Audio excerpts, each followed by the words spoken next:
Elden Ring has never been shy about mystery. Half its NPCs talk in riddles. Half its lore lives in item descriptions nobody reads twice. And almost every boss leaves you with at least one wait. What was that lingering in the back of your head on the ride home? So picking a single most mysterious boss out of a game built almost entirely out of unanswered questions is a genuinely unfair exercise. I want to do it anyway, because I think there's one fight in Shadow of the Erdtree that doesn't just contain a mystery. She basically is one. You don't really beat her, by the way.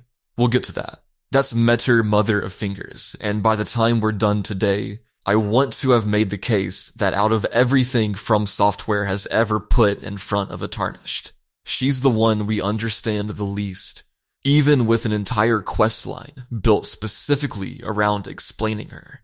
If you're new here, this is generally what we do. Chase down the parts of From Software's worlds that refuse to resolve cleanly and actually sit with the not knowing instead of forcing it into a tidy answer. If that sounds like your kind of rabbit hole, stick around, maybe hit subscribe.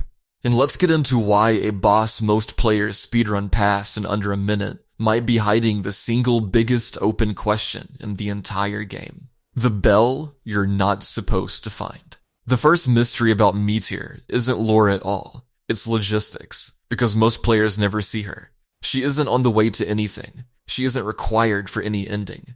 She's buried at the very end of an optional questline belonging to a minor NPC named Count Ymir, tucked into the Cathedral of Manus Metyr on Skadu Altus, and getting to her actually requires doing homework first. You have to track down 2 other finger ruins scattered across the map, one out on the eastern edge of the Cerulean coast and one tucked southeast of the hinterlands. Ring a bell at each, and report back to Ymir in person every single time. Only once both bells have been rung does he finally hand over the location of a third ruin, which turns out to be hidden beneath his own cathedral the entire time, somewhere you've probably walked past a dozen times without noticing. You go back, interact with his throne like it's furniture instead of a door, and a ladder appears that wasn't there before, leading down into the finger ruins of Mir. Even then, it isn't over. Waiting partway down is a knight called the Sword Hand of Night, wielding a pair of claws made of literal congealed darkness, guarding the path like the game genuinely doesn't want this bell rung. Beat her, keep walking, ring it anyway. And the floor essentially stops being the floor. You're not in Skadu Altus anymore. You're somewhere else entirely. An arena that plays less like a room and more like a held breath, and it's hard not to think of Rom the Vacuous Spider the second you land in it. That same sense of having stepped sideways out of the world rather than just walked into a boss room. Which I'd argue is the first real clue that this isn't a normal fight. The game doesn't usually bother relocating you to another plane of existence just to introduce a side boss most people will never even hear about. A face built from old wounds. So what's actually waiting down there? Metyr doesn't read like a creature so much as an accumulation. Her head is shaped like an elongated thumb, her face is essentially a thumbprint, and dead center of it sits one small, wart-like eye that fires pink beams of energy whenever she's annoyed, which during the second phase of this fight is constantly. Ridges run across her head and neck in unmistakable fingerprint patterns, and she moves on 4 sets of 4-fingered hands. 16 separate finger legs carrying her around the arena, which is somehow both an absurd image to type out and a genuinely unsettling one once she's actually crawling toward you at full speed.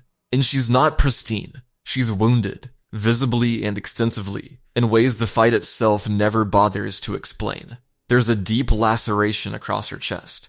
Her belly is split wide open. And what's inside isn't gore in the generic horror game sense. It's the stillborn remains of malformed fingers, dozens of half-formed little hands that never got the chance to become anything at all. More fingers push out through lesions on her neck and along her tail. Even the orb she carries, the strange instrument she channels her magic through, looks clouded and sick, like a cataract has grown over an eye. Its iris split into 4 uneven quarters, instead of one clean circle. None of this is incidental horror texture either. This is a body that's been actively, deliberately hurt, long before you ever showed up to hurt it further. And the game just sort of expects you to clock that and move on. The same way it expects you to clock half its best lore and move on. I don't think that's an accident. I think it's basically the entire point of how she's drawn. Older than the thing the game is named after. Here's where this stops being a creepy design choice and becomes a genuine lore bomb. According to her own remembrance text, Metyr isn't just some monster the Greater Will cooked up alongside everything else. She's described as its daughter, and as the very first star to ever fall into the lands between. Her item flavor text goes out of its way to specify that her arrival predates the Elden Ring itself, leaning on that old story about a golden star bearing a beast that the Greater Will once sent down. A beast that would only later become the artifact the entire game is literally named after. Read that again. Metyr was already here before the Elden Ring existed as a concept. She is, structurally, older than the premise of the game you're currently playing. And she's not just old, she's foundational. She's credited as the mother of the two fingers. Yes, those two fingers. The ones sitting in their little chamber under the round table hold, personally selecting which Tarnished gets to try, becoming Elden Lord. Every single time you've ever knelt in front of those things and had them whisper something cryptic and self-important at you, you were talking to one of Metyr's children. The entity that effectively functions as the gatekeeper for the entire main questline has a mother, and you find out who she is almost by accident. At the end of an optional side quest, the vast majority of players will never touch. I'll be honest, I think that's one of the more quietly devastating reveals in the whole DLC, precisely because the game refuses to make a big deal out of it. It just tells you, almost in passing, like it's a footnote, and leaves you to do the math yourself on the ride home.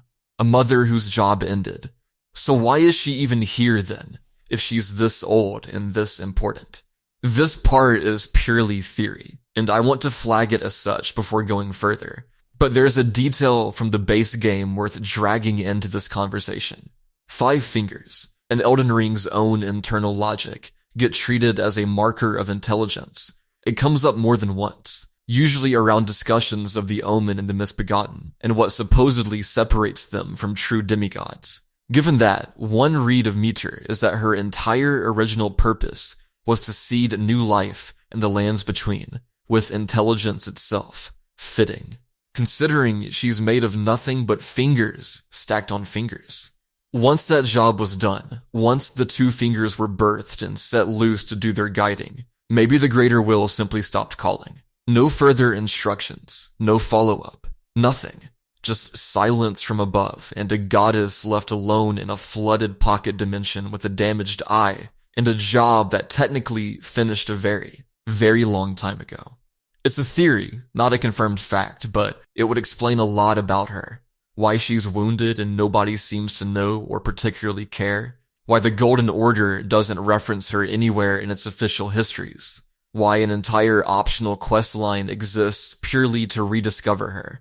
Like she's been quietly waiting this whole time for someone to remember she's down there. Someone already hurt a god. Which brings us to the wound itself. Because it turns out somebody got to her long before you did. Before the player ever arrives, Metyr was damaged, and specifically, her ringed finger was severed from her body entirely. The implication, pieced together from a handful of item descriptions and a few other threads scattered across both games, strongly points toward the Nox of Nokron, the pale, subterranean people who built that entire eternal city beneath the Siofra River, as the ones responsible, using something called the Finger Slayer Blade, the same weapon players can later use against the 2 fingers themselves back in the base game. Sit with that for a second. A civilization of nocturnal cave dwellers, who in the base game mostly come across as a tragic, defeated footnote buried under the earth, may have once gone toe-to-toe with a literal star god, and won. Or at least won enough to take a piece of her home as a trophy. We don't know when this happened. We don't know how. We don't know if it was one Nox swordsman acting alone or an entire coordinated campaign against her. All we get is the aftermath, a missing finger, a weapon purpose built to hurt entities exactly like her, and a people who clearly knew precisely what they were doing when they forged it.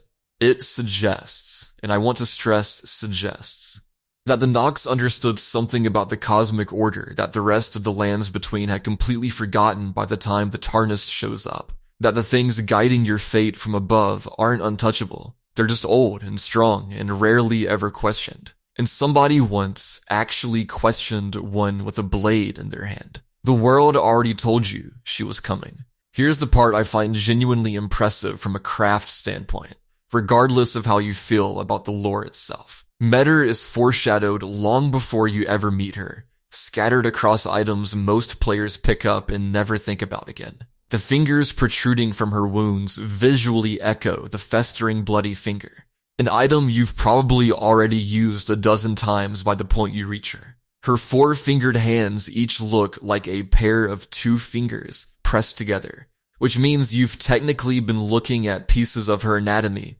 since the very first hours of the base game, without realizing it. Her pink, wart-like eye even shows up on the fingerprint nostrum, a bean-shaped medicine that finger weavers Ymir himself among them ingest specifically to begin transforming into fingers. The game draws an explicit parallel here to the Prince of Death's eyes that bloom in Deathroot-tainted areas. The same recurring From Software idea that a powerful entity's influence doesn't stay contained, it leaks outward into the world physically, into items, into mutations, into anyone unlucky or devoted enough to be standing too close. And before you ever ring that first bell, the earlier two-finger ruins reward you with the Crimson and Cerulean Seed talismans, both of which depict an orb cradled inside a crux. That's not random iconography. That's Metyr's silhouette, her microcosm held aloft, sitting in your inventory for hours before you have any idea what it actually means. What the wiki refuses to say. Here's a small detail I think is actually one of the loudest silences in this entire DLC. Every single description of Metyr is very, very careful to call her the mother of the two fingers and the finger creepers. Not once, anywhere, is she ever called the mother of the three fingers, the other faction entirely. The ones tangled up with the frenzied flame and the cult activity scattered around Limgrave. That's not a minor omission. From Software is usually quite happy to let players draw the obvious connection when one is intended, and pointedly silent when it isn't. And here, across every single source describing her, they're being pointedly, consistently silent. So if Metyr only accounts for half of this game's finger mythology, where do the three fingers actually come from? We don't know. Maybe there's a second mother out there we haven't met yet.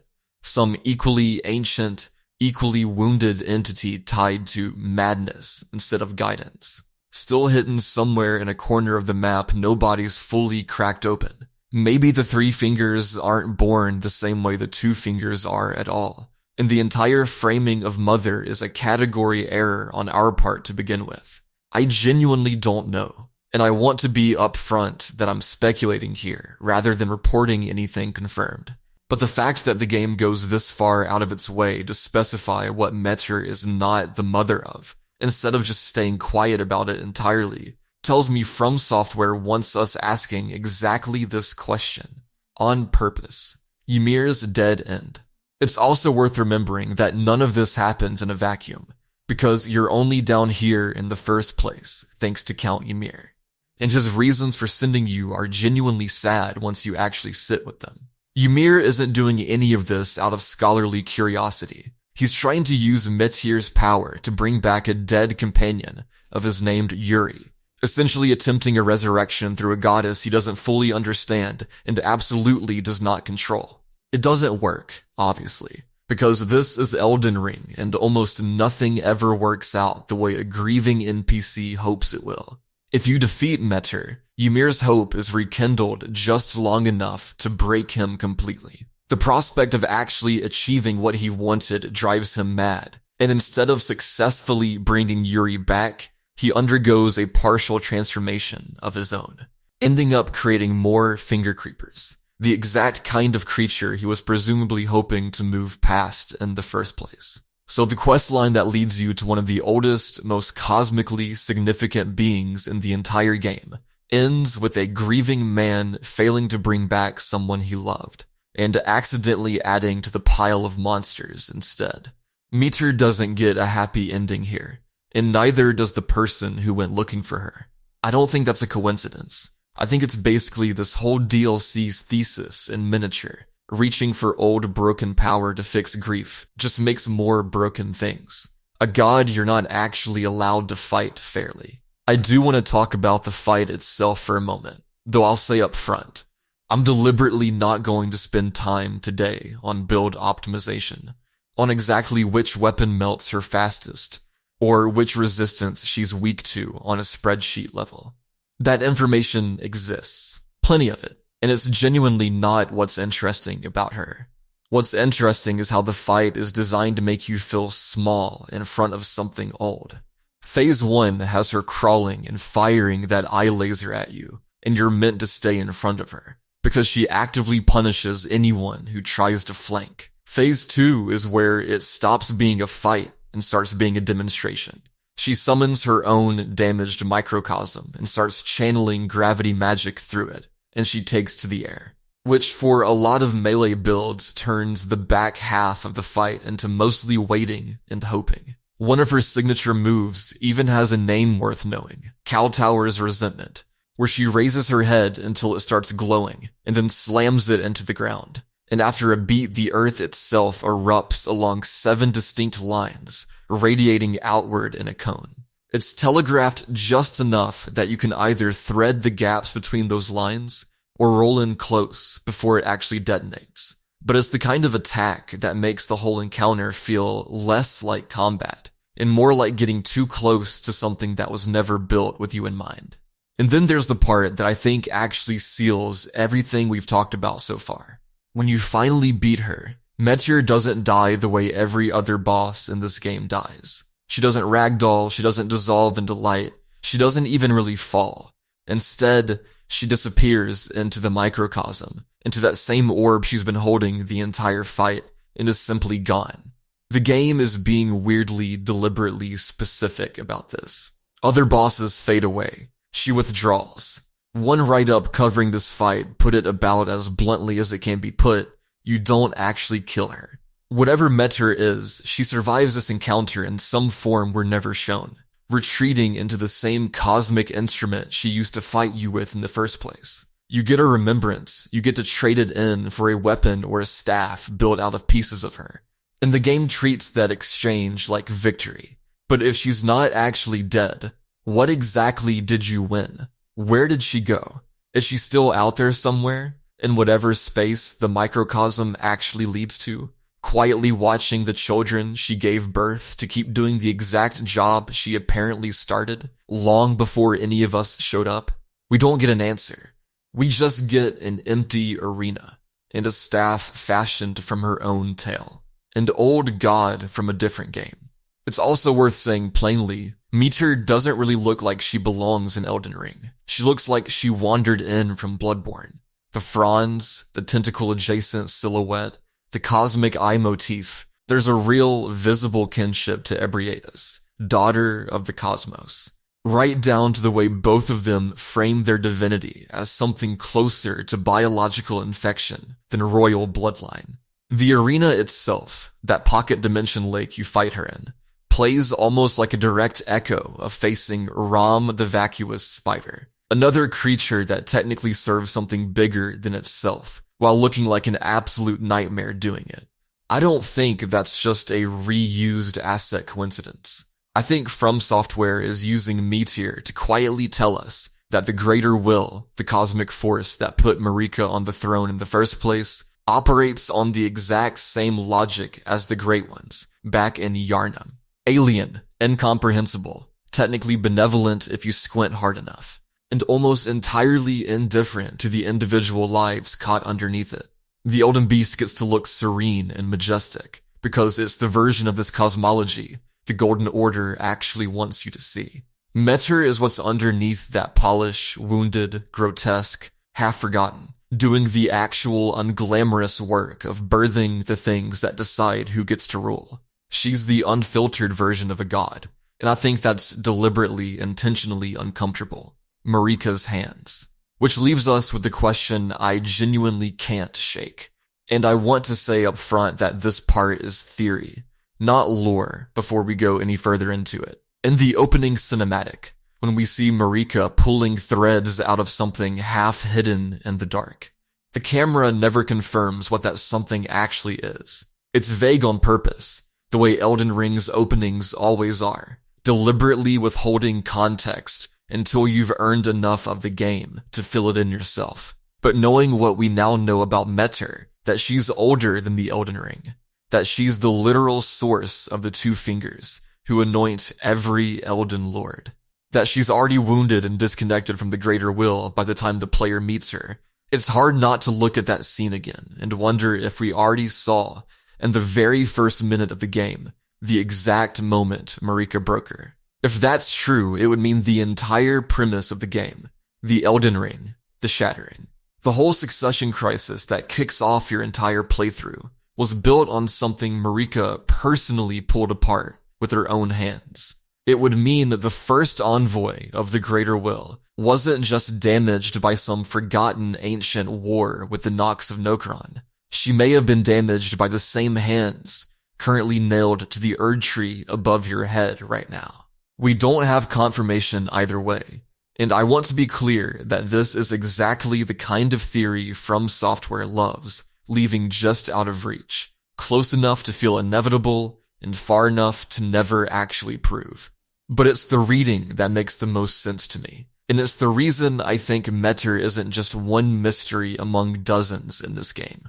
She might be sitting at the actual center of all of them, quietly holding the real beginning of the story inside a body nobody bothered to look at closely enough to ask. So, most mysterious boss in Elden Ring. There are louder candidates, certainly. Bosses with bigger reveals and flashier fights and theories that have had years online to grow teeth.